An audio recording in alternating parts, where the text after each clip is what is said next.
Hello guys, இன்னைக்கு evening கோவிலுக்கு போகலான்னு சொல்லி அப்பா சொல்லியிருந்தாங்க. சரி எல்லாருமே கோவிலுக்கு போகலான்னு கிளம்பிட்டு இருந்தோம்.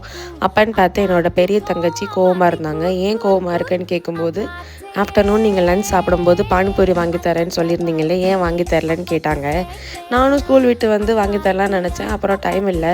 சரி கோவிலுக்கு போகிற வழியிலையாச்சும் உனக்கு வாங்கி தரேன் வா அப்படின்னு சொல்லி கன்வின்ஸ் பண்ணி காரில் கூட்டிகிட்டு போயிட்டேன். கோவில்கிட்ட போனோடனே அங்கே ஒரு ஷாப்பை பார்த்துட்டு அட்லீஸ்ட் இங்கேயாச்சும் வாங்கி கொடுங்களேன் அப்படின்னு சொல்லி அழுக ஆரம்பிச்சிட்டாங்க. வீட்டில் அம்மா அப்பாவும் ரொம்ப ஸ்ட்ரிக்டாகவே வாங்கி தரக்கூடாதுன்னு சொல்லிட்டாங்க. சரி எப்படியோ போ அப்படின்னு சொல்லிட்டு கோவிலுக்குள்ளே கூட்டிகிட்டு போயிட்டோம்.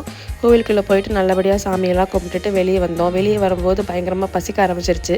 சரி ஹோட்டலில் போயாச்சும் வாங்கி கொடுங்க அப்படின்னாங்க. ஃபஸ்ட்டு வா ஹோட்டலுக்கு போகலாம் அப்படின்னு சொல்லிட்டு ஒரு நல்ல வெஜ் ரெஸ்டாரண்ட்டாக போயிட்டு அங்கே நைட் டின்னர் நல்லபடியாக சாப்பிட்டுட்டு ஜாலியாக அங்கே ஒரு பானிபூரி எப்படியோ என் தங்கச்சி இன்னைக்கு வாங்கி சாப்பிட்டுட்டாங்க.